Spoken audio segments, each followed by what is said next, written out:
The Hall of Forgotten Paintings. The Ebony Envelope. I first heard about Elazar Vos through a plain black envelope that arrived in my mailbox one late autumn evening. The return address was smudged, and my name was scrawled in silver ink across the front. At first, I thought it must be some sort of elaborate prank, until I touched the wax seal and felt a sudden chill creep through my fingers. Something about that seal made my heart pound so loudly I thought my neighbors could hear it. Inside, I found an invitation to a private exhibition of Vos's final collection. Everything about it radiated unease. The handwriting looked faintly shaky, as if penned by a trembling hand, and the instructions were vague. The address listed was for a derelict warehouse on the outskirts of town. The letter said I was chosen to witness these forgotten paintings, an event that promised an unforgettable night. It was pretentious and cryptic, but something compelled me to attend. Maybe I was bored, or maybe the envelope's subtle hush, like a breath through a keyhole, ignited my curiosity. By the time the sun dipped below the horizon on the night of the exhibition, I found myself driving down a stretch of deserted road. It was lined by gnarled trees whose branches twisted overhead like skeletal arms. A knot formed in my stomach. Normally, I would have laughed at my own unease, but not this time. I arrived at the address to find an industrial building that looked long abandoned. Cracked windows, rusted doors, and walls adorned with unsettling graffiti. The only sign of life was the dull glow of a single light bulb hanging above the entrance, flickering off and on as though it struggled to stay alive. Shadows on canvas.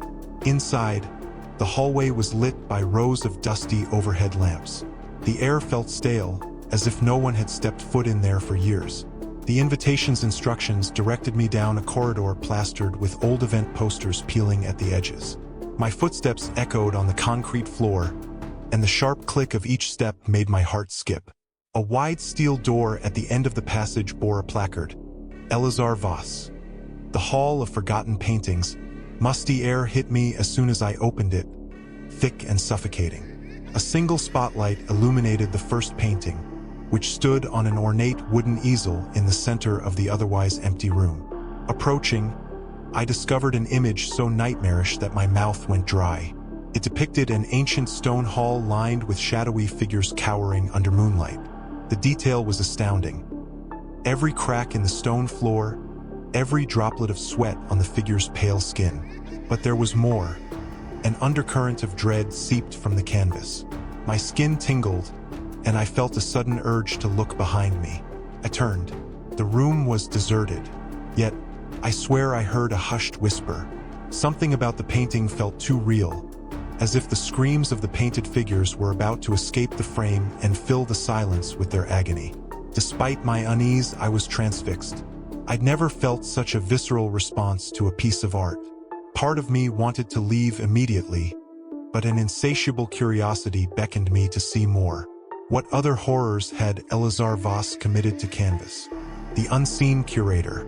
I moved onward, passing several curtains drawn over large frames. Each was labeled with a small brass plate bearing cryptic titles like Veil of Regret, Cradle of Echoes, and Feast of Shadows. My skin prickled at each name. Who had decided these ominous monikers? Suddenly, I spotted a figure dart around a corner. Thinking it might be the curator or an attendant, I hurried after them. My voice trembled as I called out, "Hello?" No response. Rounding the corner, I found nothing but another painting, partially veiled by a tattered cloth. The corridor was empty. The silence thickened. No matter how far I craned my neck, there was no sign of movement. It was as if the figure had vanished into the walls. A new wave of claustrophobia hit me. The corridor felt narrower, darker, even though the lights above flickered with the same sickly glow. The thought crossed my mind. What if I was alone here? No caretaker, no other visitors. Just me, these paintings, and something unseen. The invitation said I was chosen. Chosen for what? The wording lingered in my mind like a bad omen. Determined to keep my resolve, I decided to proceed to the main gallery, heart hammering in my chest, half expecting another phantom figure to appear from the gloom. The Gallery of Horrors. The main gallery was a vast, open space lined with towering canvases. Dim lamps placed at intervals cast long shadows that stretched and writhed across the floor like living tendrils. At first glance, the paintings all seemed to share a common theme: gruesome imagery of anguished souls trapped in surreal landscapes. Yet each was distinct in style and subject matter, as though painted by a different tortured mind. I walked among them, feeling both repulsed and fascinated. One painting showed a young woman screaming at a reflection that was trying to pull her through the mirror's surface. Another depicted a decaying banquet where guests devoured each other in endless hunger. A third portrayed a labyrinth made of flesh and bone, with no clear exit. I noticed a label reading, "Part of the final collection." That phrase struck me with a sense of dread. How final was this collection supposed to be? The brushstrokes were so painstakingly detailed, almost maniacally so. There was a hypnotic darkness to each piece that stirred something primal within me. I backed away when I realized each painting seemed to subtly shift under my gaze. Light and shadow seemed to move, shapes contorted in the corners of my vision. I tried to rationalize it as a trick of the flickering lamps, or maybe my growing anxiety. Nevertheless, I couldn't shake the feeling that the paintings themselves were watching me. Twilight's awakening. I glanced at my watch. It was a little after 8 p.m., but the sky outside looked darker than usual, like midnight had come early. There were no windows in the gallery, but I could see the gloom creeping under the doorway from the corridor. The overhead lamps flickered more frequently now, casting sporadic flashes of light that made the paintings seem to jerk on the walls. Despite the suffocating dread, my curiosity overpowered my fear. I wanted to know what secret bound these paintings together. A small pedestal near the far wall caught my eye. On it lay a thick ledger bound in leather, titled "The Hall of Forgotten Paintings," catalog and notes. Eager for answers, I opened the ledger. Its yellowed pages were covered in cramped writing and detailed sketches. Each entry was devoted to a painting, created on a moonless night, medium, oil and blood. Subject claims to feel the presence after dusk. My stomach churned at the mention of blood as a medium. Was this literal or metaphorical? And who were these subjects? One passage, near the back, caught my attention. The spirits bound within each painting seek release through a new soul. Once midnight strikes, they beckon for a living host. My eyes widened. A living host for what? A cold draft made the pages rustle. The overhead lamp buzzed, then dimmed. I had a sudden, unmistakable feeling. I was being watched. Whispers in the dark. I froze as I heard a voice, soft, trembling, as if carried by the draft that moved through the gallery. It sounded like it came from behind the paintings themselves, a collective sigh of torment. My skin prickled with goosebumps. The voice repeated a single word. "Look." My mouth went dry. I turned slowly, half expecting to see a figure looming behind me. Instead, I saw only the paintings, each looking more alive under the faltering light. It was as though the voice belonged to them, beckoning me closer. Fear coursed through me, but I found myself compelled to step nearer to one particularly large painting. It showed a man standing at the edge of a rotted pier, staring into black waters that frothed with unseen shapes. The brushwork gave the waves a sense of movement, as if they were reaching out from the canvas. That word echoed again in my head. "Look." I leaned in, noticing details I hadn't seen before. The ghostly outlines of hands beneath the surface, pulling downward. My heart lurched when the man in the painting, previously lifeless, seemed to tilt his head ever so slightly. It was an imperceptible shift, but I could swear it happened. A sudden jolt of terror sent me stumbling backward. The gallery's overhead lamp flickered out for a full second, plunging me into pitch blackness. When the light returned, everything was the same, yet it felt unmistakably altered. Meeting the master. Just as my nerves were about to snap, I heard a rasping cough behind me. I whirled around, pulse hammering in my ears, to see an old man standing in the corridor's entrance. He wore a threadbare suit stained with paint, and his gaunt face looked like it hadn't seen sunlight in decades. "You've come," he said, voice as thin as a reed. "They told me someone would." He coughed into a handkerchief, which came away marked with streaks of dark crimson. I instantly knew who he must be. "Why, you're Elazar Voss," I managed, my voice trembling. He gave a small, pained smile. His eyes flickered over to the painting that had just moved. "Fascinating, isn't it?" he rasped, gesturing with a trembling hand. "They come alive, always at dusk." I had a million questions, but all I could blurt out was, "How? And why?" His expression darkened. "The paint is made with more than pigments. Each canvas binds a tortured soul. The frames can't hold them much longer. They yearn for release." A part of me thought he was mad. Yet I'd seen enough to believe every word. Just being near him made my stomach knot with dread. He stepped past me, reaching out to gently touch the surface of a painting, leaving a faint bloody smear on the canvas. The shapes in the painting writhed. I realized, with sickening clarity, that midnight was creeping closer. A devil's bargain. Elazar guided me to a smaller, secluded room at the back of the gallery. Inside, a single painting leaned against the wall, draped in a tattered cloth. He uncovered it with trembling hands. My breath caught in my throat at the sight.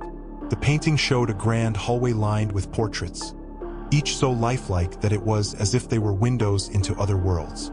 The hallway's walls were cracked and dripping with some dark fluid. In each portrait, a figure was in some stage of torment, crying, screaming, or kneeling as if in prayer. "This is the Hall of Forgotten Paintings," Elazar said. "My masterpiece. The others are just fragments, but this one is the key. It binds them all." He turned to me, eyes sunken and glistening with feverish determination. "I'm dying," he said bluntly. "Once I'm gone, they will be free to roam. Their hunger grows each night. They need a new caretaker, a new soul to maintain the bindings." A sick chill clutched my heart. "What does that mean?" I asked, my voice quavering. He placed a bony hand on my shoulder. "I've chosen you. You can keep them dormant by continuing my work, painting fresh torments, binding fresh souls. It's the only way, or the spirits will tear free from their frames and devour the living." A wave of revulsion and panic welled up inside me. Was he actually offering me this twisted inheritance? I backed away, but the horrifying truth settled in. Either I take his place, or these nightmares would unleash themselves upon the world. The struggle with sanity. I stumbled out of that room, away from Elazar's piercing stare, feeling like I'd slipped into a fever dream. My eyes darted to the walls, the paintings, the flickering lights. The faint moaning and whispering I'd been hearing now seemed to intensify. Every brushstroke felt like it was alive, pulsing with malevolence. Elazar's words pounded in my head. Could I really become a caretaker of these abominations? Who was I to decide such a thing? Yet the alternative was unthinkable.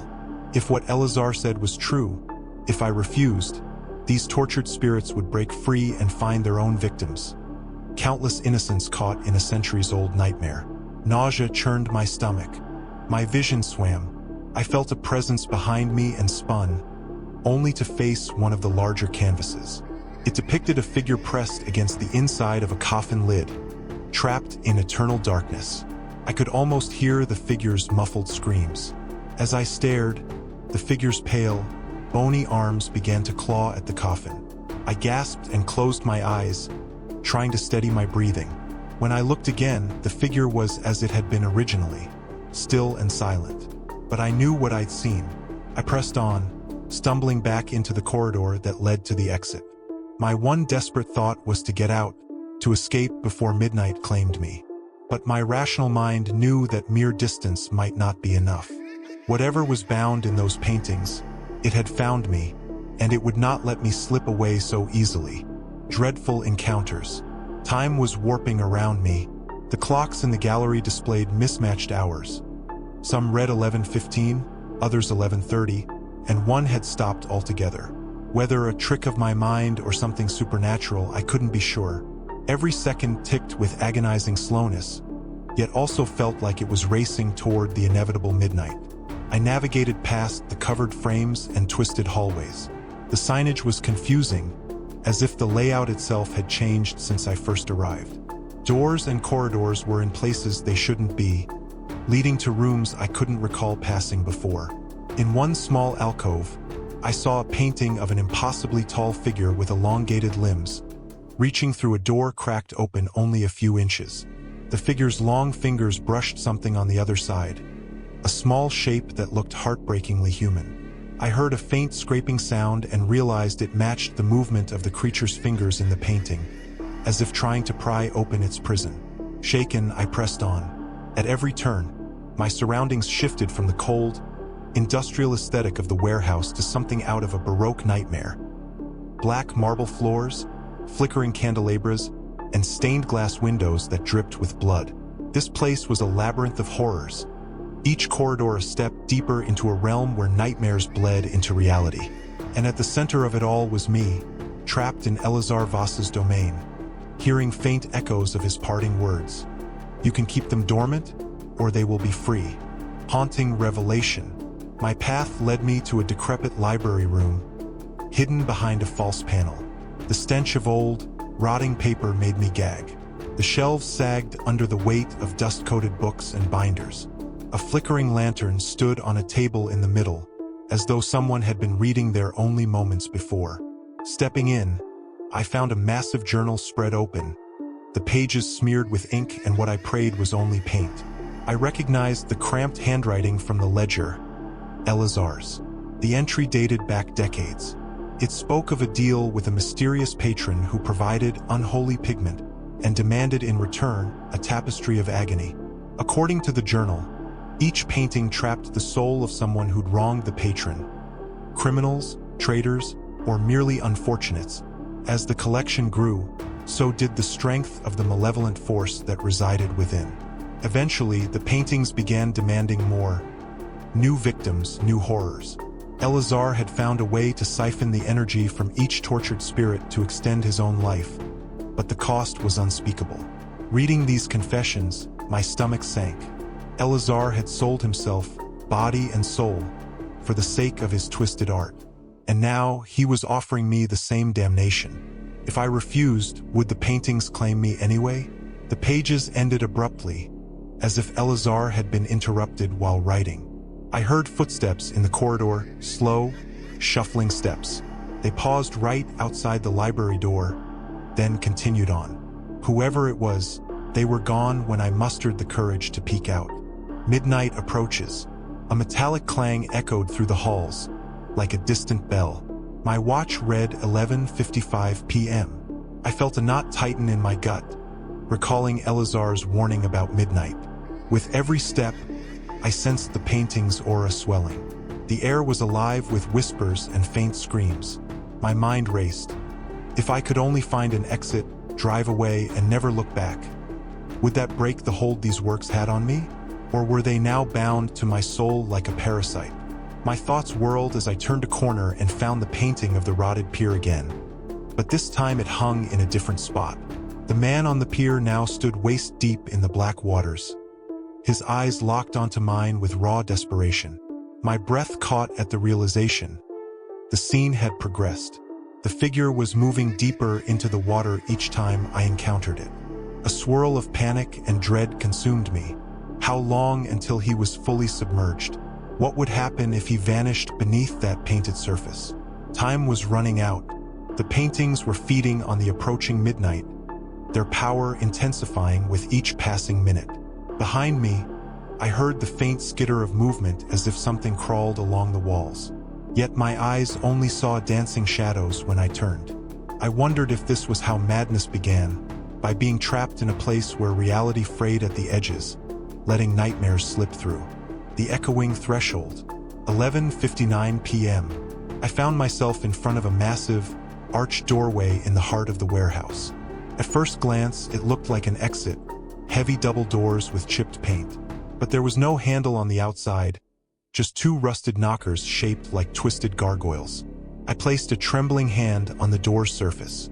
It felt ice-cold, as though it sealed off a realm of eternal winter. I tried pushing, pulling, anything to open it. The door wouldn't budge. A sense of claustrophobic panic engulfed me.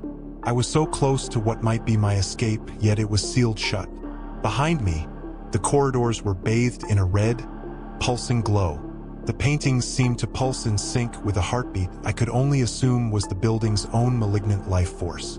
That bell-like clang came again, and the second it ended, the overhead lights flickered out. Darkness swallowed everything. My heart pounded, ears straining to hear anything in the black void. And then midnight struck. In that suffocating darkness, I heard the paintings come alive fully. The scraping of canvas, the moans of tormented figures, the wet slither of things emerging from the paint. I pressed myself against the door, eyes squeezed shut. I prayed for a miracle or for oblivion, anything to escape this gallery of nightmares. Paintings unbound. When my eyes adjusted, I saw a sight that shattered the last vestiges of my composure. The paintings were glowing faintly, their frames illuminated from within. The figures on the canvases twitched and stretched, as if pushing against a membrane that separated their world from mine. One by one, they emerged, translucent specters dripping paint like blood. They slid out of their frames in anguished silence, stepping onto the cold concrete floor. Their eyes were hollow, their mouths twisted in eternal screams that produced no sound. My mind reeled, torn between terror and a perverse fascination. I recognized the subjects from the images. The man from the pier, the woman in the mirror, the banquet of cannibals. They all stood there, forming a circle around me, like marionettes waiting for a puppeteer's command. I recalled Elazar's words. They yearned for release. But what if release meant taking a living soul to replace their place in the paintings? When one specter lunged toward me, I stumbled back, arms raised to shield myself. Its fingers, slick with oil-like paint, brushed my skin, leaving a burning cold where it touched me. I bit back a scream, realizing they were solid enough to harm me, yet not fully of this world. A rattling breath echoed from down the corridor. I turned to see Elazar leaning on his cane, watching the spirits with both dread and familiarity. He whispered, "They're free, unless you seal them again," bargaining with darkness. Elazar gestured weakly for me to follow him back into the small room housing the Hall of Forgotten Paintings masterpiece. The spirits trailed behind, their forms flickering like flames in a draft. Their presence was suffocating, but they kept a distance, perhaps waiting to see if I would comply with Elazar's proposition. In that cramped space, Elazar clutched his chest, his face ashen. "They need a new caretaker," he hissed. "Only blood and paint can keep them bound. If you refuse, we're both dead." I stared at the central painting, showing the hallway of portraits dripping black fluid. I felt its pull, a gravitational force drawing me in. My mind raced with the idea of painting new torments to trap these souls, continuing a monstrous legacy. The very thought curdled my blood. But the alternative was immediate, gruesome death, or unleashing these horrors on the outside world. My resolve wavered. Could I condemn strangers to the same fate? Could I live with that guilt? The spirits circled us, silent, hungry. Their eyes flickered with the desperate longing of caged animals. Did they even comprehend what they were doing? Or were they simply bound by the malevolent will fueling the paintings? Elazar wheezed. Blood trickled from the corner of his mouth. The final moments of his life were slipping away. With a trembling voice, he reached out, offering me a brush. Its bristles stained a deep crimson. "Choose," he said, and collapsed against the wall. The final stroke. My hand shook as I took the brush. Elazar's body lay still at my feet. The spirits closed in, their forms trembling with anticipation. A primal instinct for self-preservation guided my hand toward the blank corner of the Hall of Forgotten Paintings. With the brush in hand, I pricked my finger on a hidden blade attached to the handle. A drop of blood welled up, and the bristles absorbed it hungrily. My heart thundered. I had no formal training in painting, yet the brush moved as if guided by an unseen force. Strokes of dark red spread across the canvas, weaving shapes that made my skin crawl. I painted figures I had never seen before, screaming faces that emerged from the depths of my nightmares. Each stroke felt like a piece of my soul was siphoned out, merging with the vile tapestry. A terrible wail resonated through the room. The spirits recoiled, drawn back to the central painting like metal filings to a magnet. One by one, they melted into the newly painted shapes, trapped once more behind the barrier of color and shadow I had conjured. When the final specter vanished, the hall of forgotten paintings glowed with an unholy light, then went dark. My vision blurred. The brush fell from my hand, clattering on the floor. The silence that followed was absolute. I'd done it. I'd restored the binding. But at what cost? Awakening to guilt. When I opened my eyes, I found myself lying on the gallery floor. A strip of gray light peeked through a high window, revealing that dawn had arrived. My entire body ached. A deep fatigue tugged at every muscle, as though I'd been through a marathon of horrors, which, in a way, I had. Eleazar's body was gone. Where it had been, there was only a small pool of dark liquid that looked like paint mixed with blood. The hall of forgotten paintings hung on the wall, silent and still, its surface showing the same cryptic hallway of tortured portraits. The difference was the new section I had painted, a horrifying mural of twisted shapes and anguished faces, proof of my complicity in this nightmare. As I stood, I nearly doubled over with nausea. A new knowledge festered in my mind. I had committed an act of dark creation, binding souls to that canvas. How many had I consigned to eternal torment? Yet the guilt warred with relief. The immediate threat had passed, and I was still alive. The paintings no longer moaned or whispered. Their frames were lifeless husks once more.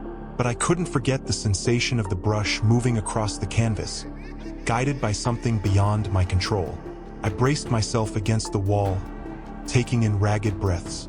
I knew I couldn't stay there. If I did, I might be consumed by these cursed works. But as I made my way toward the exit, I felt a faint pulse, like a heartbeat echoing through the paint on my hands. Fleeing the warehouse, I half expected the door to remain locked, but when I reached the heavy double doors, they opened easily now. Morning light spilled in, stark and cold. I squinted against its brightness, stumbling out into an empty parking lot. The sky was a pale gray, the sun hidden behind thick clouds. I rushed to my car, every nerve on edge, scanning my surroundings for any sign of movement. My hands shook as I fumbled with the keys. Finally, the engine roared to life, and I sped away from that forsaken place.